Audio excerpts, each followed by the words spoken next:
Ladies and gentlemen, our next session, Accelerate Growth with Next Generation Business Intelligence. Thank you. I'm delighted to be here. I didn't do this name of this panel, I have to say. I'm delighted to be here with our partners from Snowflake, joined by Jim Warner, who is the field CTO, quite possibly the best title in America. Luke Ambrosetti, not the greatest title in America. Chris Monberg, Zeta's Chief Technology Officer, Head of Product, and all-state hockey, lacrosse, golf, tennis, and I believe football in the state of Maine. Usually, oh, sailing, yes. It comes with an asterisk when there's only 7 people competing. And Neej Gore, fresh off of his wedding, who's our Chief Data Officer. So delighted to be here and to talk about the partnership that we have with Snowflake that we really believe brings the innovation that both of us promise to life on behalf of our clients. I'm going to spend a moment or two talking a little bit about how we got here, but after that, it's going to be these guys talking about the ways that 1 + 1 = 4. So Zeta believes fundamentally that marketing is at a crossroads and that the modern CMO has to make a decision about whether they try to optimize technology that they've already purchased or set forth on a different path. And the modern CMO, who we look at the world through that lens, is in a really hard job, and it's only getting harder. You have a connected consumer who's always on, who's filtering, who's sharing, who's ignoring. And there's someone that the modern CMO is trying to reach. They're also challenged by having a disconnected organization. As many of you know, data is in many different silos, functions are in different silos, and it's very hard to operate across the organization. Externally, competitors are multiplying, both traditional competitors as well as new competitors, and system issues are compounding as you're trying to get the most out of a best-of-breed solution. We believe that there's a better path. And so, fundamentally, Zeta believes that we are in the process of a paradigm shift in marketing technology, moving from something that was more workflow-powered, where you often were working across multiple different platforms, where it was all about efficiency, and it was about the marketer in control. In this era of the connected consumer, if anything is true, it's that the customer is in control, and they also want to be in control, and they're expecting more. We believe we're moving into an era that we call intelligence-powered. And intelligence-powered is something that's emerged over the last couple of years and really evidenced by the explosive growth of companies like Snowflake, where the modernization of the data infrastructure, the transformation of the data layer was a requirement. Now, Zeta itself is a beneficiary of all of the great innovation that's happened at Snowflake. So in 2019, Zeta, as we were re-architecting our own platform, made a bet. This was before Snowflake was Snowflake. They were still a unicorn of unicorns, but we made a big bet that Snowflake would be the de facto modern data warehouse. And it's turned out to be a really terrific move on our behalf. And it's where this 1 + 1 = 4 has emerged. So I do want to start, and here I already took a number off. I do want to start a bit from Chris and Neej's perspective of why did we make this bet 3 years ago, and then I'm going to talk to Jim and Luke about how 1 + 1 = 3. So Chris? Yeah, absolutely. Thank you, Steve. So the database wars were happening. In the mid-teens, there was a lot of new database technology coming along, and that's been a cycle that's repeated itself over and over again. We needed something that was scalable and fast and was going to work for the data structures that we had in place. Without diving too deep into the nuances of every different database technology out there, we reviewed them all, and in the last 15 years, I have worked on every major database there is. Snowflake not only gave us the key engineering mechanics that we needed, but gave us the partnership that we needed at that time as well. So our engineers were able to sit down with their engineers, their precursor to a field CTO or solutions, and come up with the right design patterns that weren't just going to serve us in 2019, but we're going to continue to grow with us throughout time. And it has paid off in troves. And Neej, just to frame, one of our big theses is around the notion of the integration of a single platform. Can you talk a bit about how the data connectivity between Snowflake and Zeta?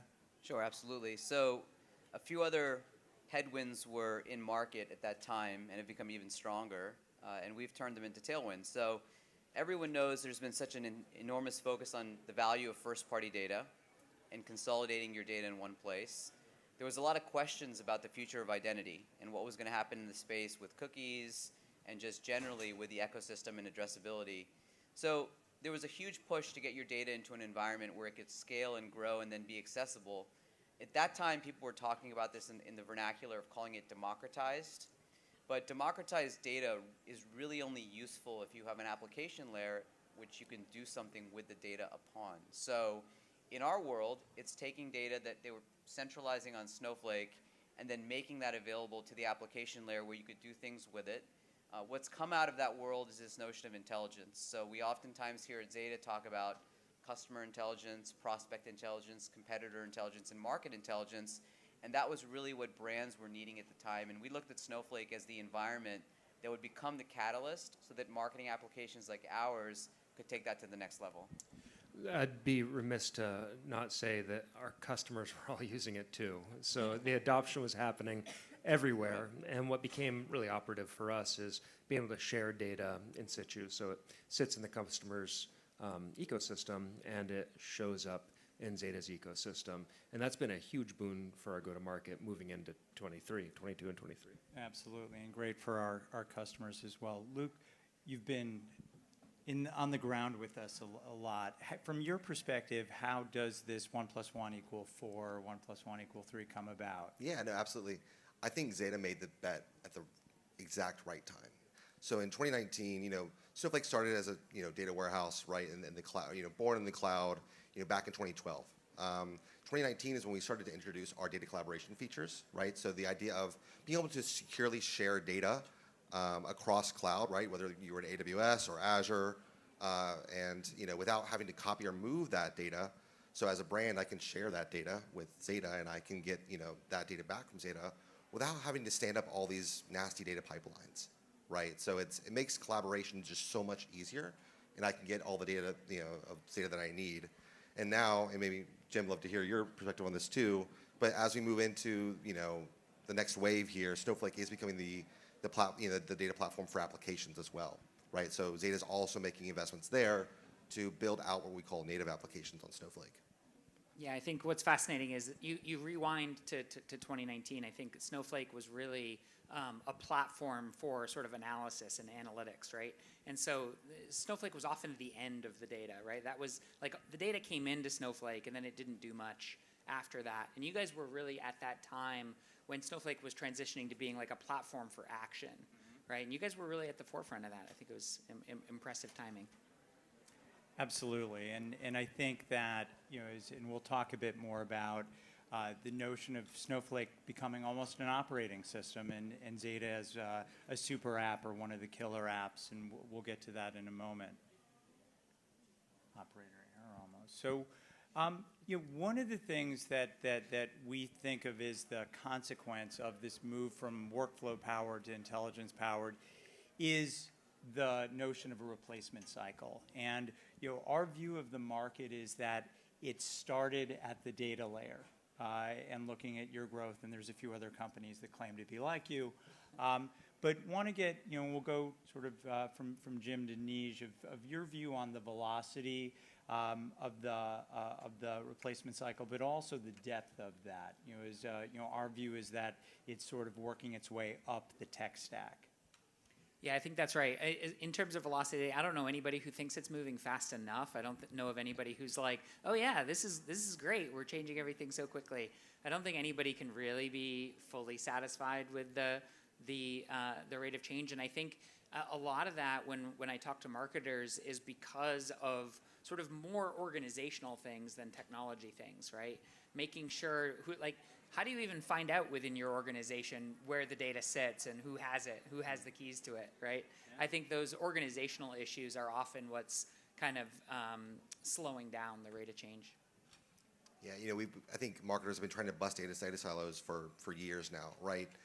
20 plus years ago, the promise of SaaS came about, and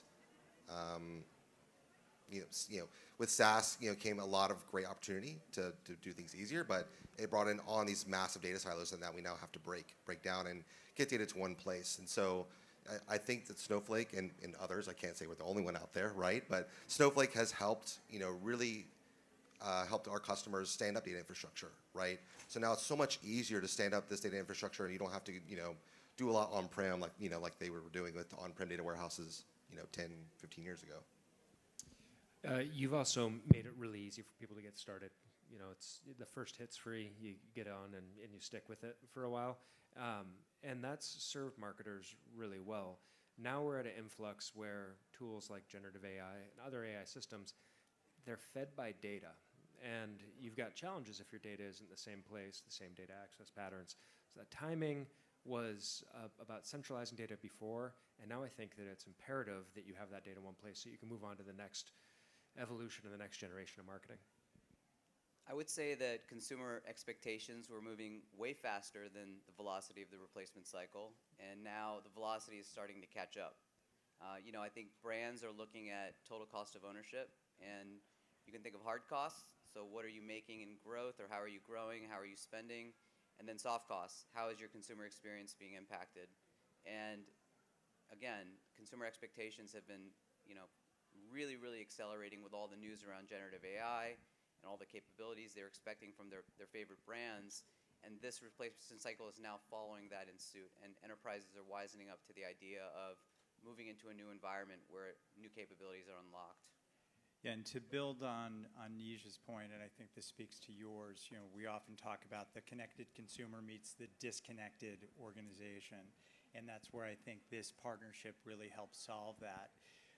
Another thing that Neej, Chris, and I talk a lot about, also around this gap between consumer expectations and marketer capabilities. There's something that we call the personalization gap, where 71% of consumers expect a personalized experience at every interaction, and 15% of CMOs believe their company does it well.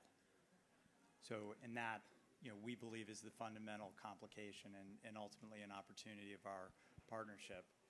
So one of the things that we also think is interesting, and as you said, Snowflake grew up with the CIO and Chief Data Officer, and even almost created the modern Chief Data Officer, just as you're creating the modern field CTO.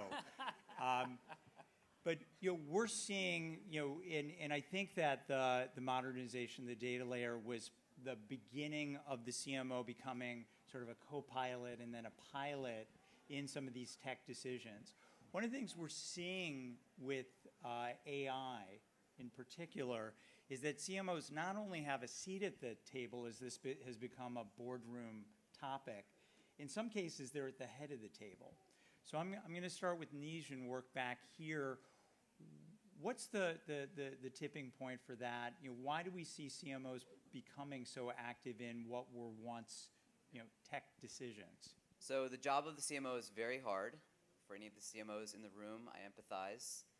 And I think that the idea that you can create leverage and alignment with the CIO to make your job easier is really the driving factor. And that leverage, again, comes back to this notion of total cost of ownership. How do you drive more growth? How do you save more cost through that model? Snowflake is enabling CMOs and tools like Snowflake, and the combination of Snowflake with Zeta, I should say. Those tools are enabling CMOs to do more with less, and they need to be at the table to actually be participants in that decision-making process, and that's what really was driving the process. Yeah, so total cost of ownership, or TCO, is a topic that's brought up daily in our business. everybody wants to save money. COVID definitely drove organizations to look for areas to save money. So CMOs and CIOs are working together to make sure that total cost of ownership is lower. The second thing that I'd bring up is that data is a requirement for CMOs to do their job, and they are inheriting a data risk issue. And so they've got to mitigate that risk, and mitigating at scale is going to require technology, collaboration with other business unit leaders. So to take the risk out of their job, they're going to have to be at the seat of the table where the decision's made. So along the same vein, my answer to this is really it's both the CFO and the CISO who's getting the CMO to be a little bit more technical, right? CFO, you guys have talked about, right? The TCO. But it's also that gets it's a little bit into shadow IT. Shadow IT is not becoming acceptable anymore. We've lived in a world of shadow IT for a very long time, but I've seen that with more and more of our customers going away, and really data security, right? Compliance, and Jim is really the compliance expert over here, so I'll let him talk about that. But the security of data, right?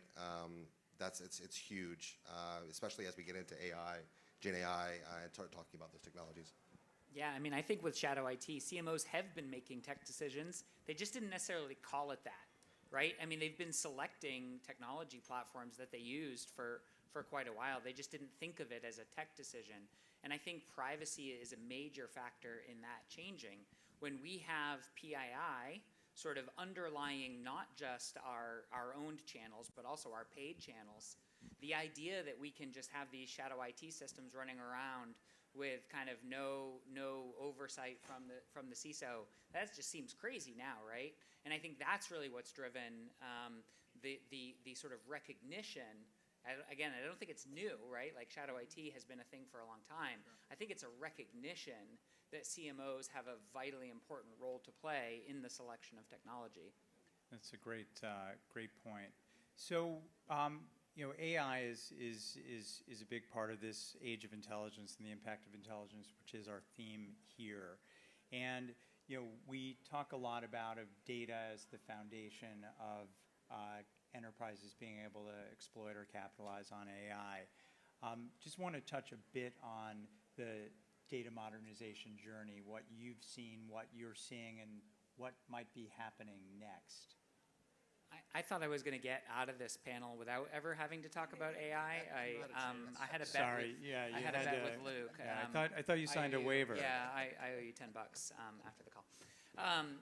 No, I think we think it's really important at Snowflake that companies have their own data being a part of the AI models that they're building. And so I think everybody is kind of looking at their own house and saying, like, is my own house in order? Do I have the data that I need? Is it clean? Is it sort of in a state that I can use it for these modern AI systems that everybody wants to build? Great. And in the interest of time, I'm just going to have Chris go with this one, and then it's all part of our relaxed 4 p.m. slide. Yeah, that's right. Standing between cocktails. I was promised scotch and cigars, and I don't see either of those. It was more by the way. metaphorical. I'm not Yeah. Seth Rogen. So data modernization is allowing organizations to store structured and unstructured data centrally and making it available to other applications.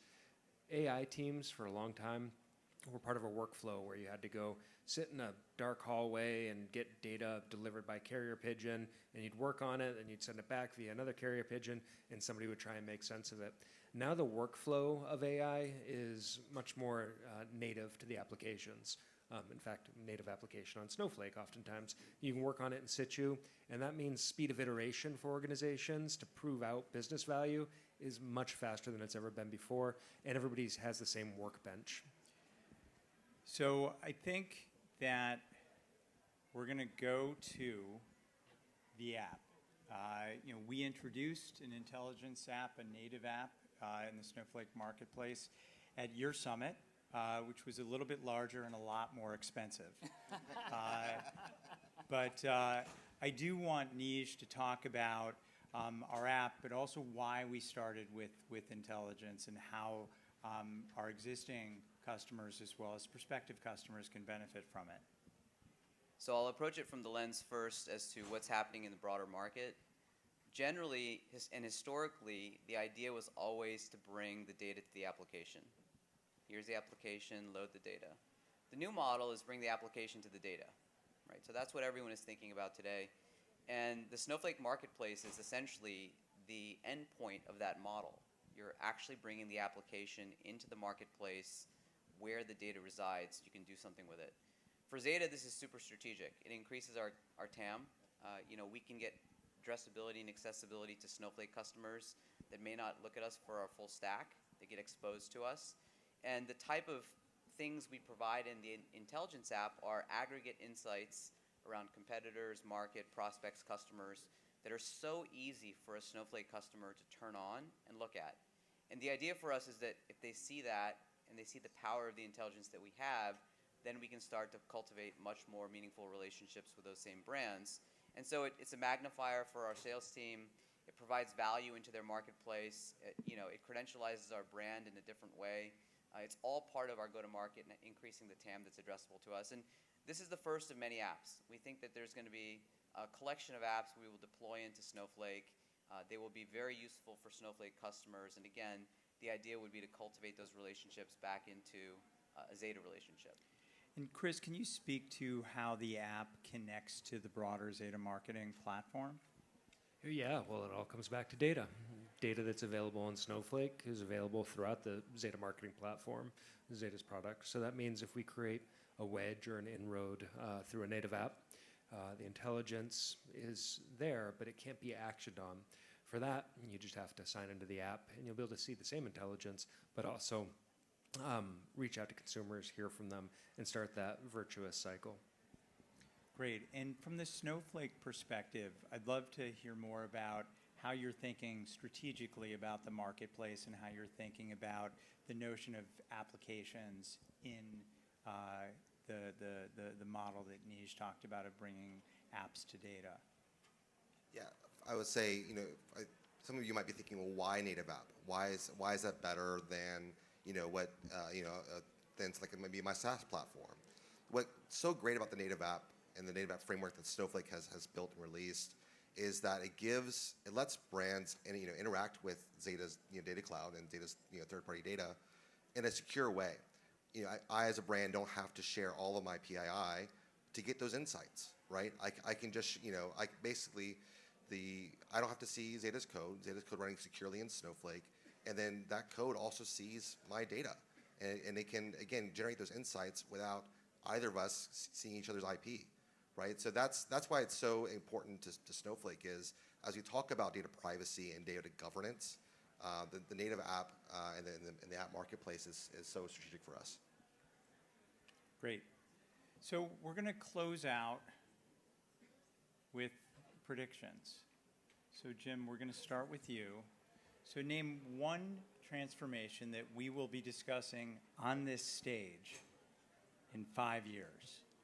So one thing I think is really interesting is that at the same time that Gen AI is making it easier for us to sort of customize things like messaging and creative, we're simultaneously losing the ability to identify individuals across digital channels, right, with the loss of the third-party cookie.